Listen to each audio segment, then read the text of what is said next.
Hello Star Wars fans and Star Wars friends around the world, and welcome to another video. Right guys, this is a really cool Pez item. It's in the shape of Vader's helmet. It's a tin. It's a limited edition Star Wars Pez tin, and it's really cool, and I love this. And I've got lots of Star Wars Pez items in my collection, so if you go back through my videos, you'll find more Star Wars Pez. And as it's a food item, you'll find tips on how to preserve these as well. So stay tuned for that section at the end of the video. Right, this is a really nice set. It's from the US, and I was very lucky because my boss in the US picked this up for me, and she's very good. She picks up loads of things for me. It's 4 different Pez dispensers, as you can clearly see, and they are translucent. So you have a translucent Vader, R2, 3PO and Yoda. I'm going to show you inside in a moment. I'm just going to show you around the back of the tin first. So it's such a nice item.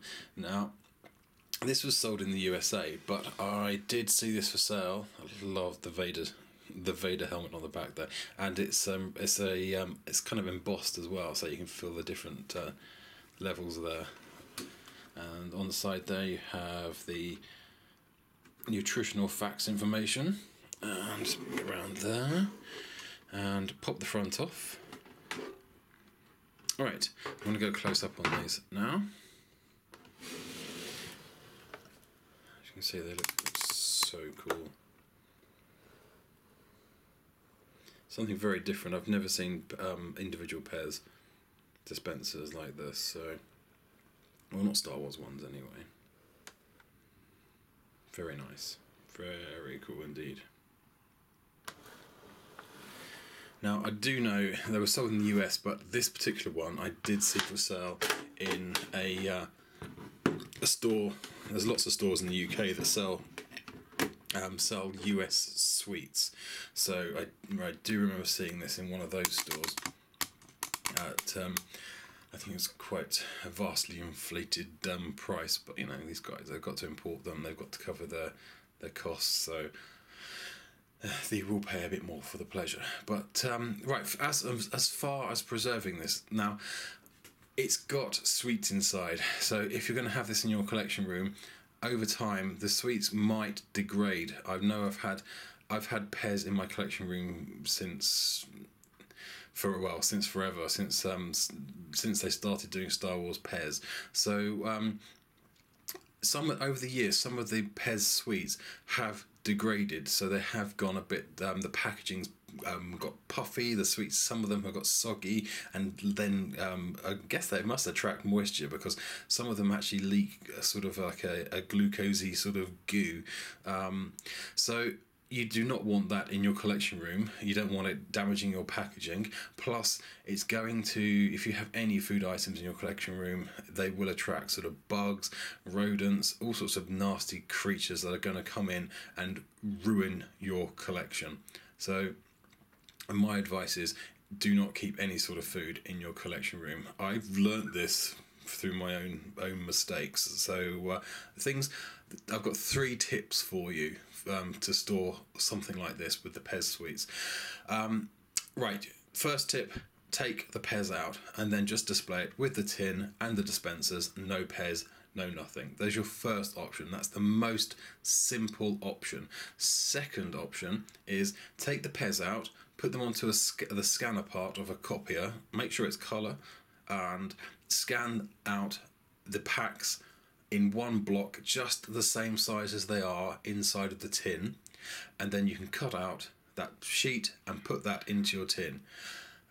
At first glance, I've done it, it works. At first glance, it looks just like it should be. You've got the Pez sweets behind the Pez dispensers, and it looks great on display. Now, if you want to go to the hardest and the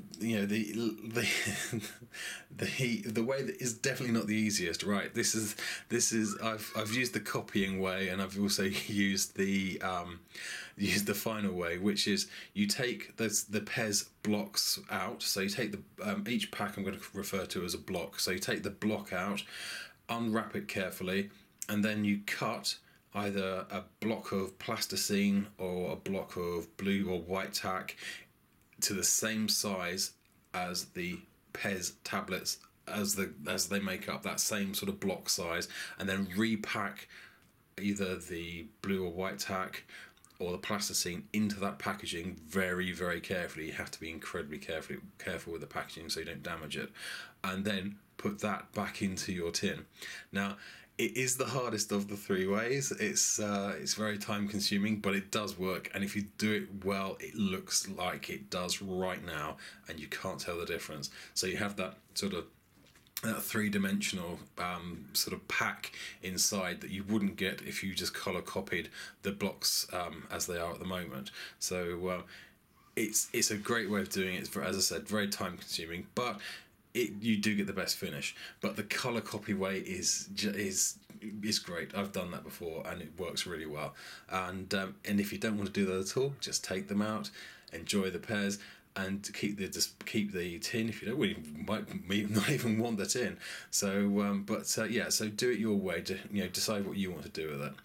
So there you go, guys. That's a way of preserving it. But one thing you do need to do is get the pairs out of the tin. So whatever you do afterwards is up to you.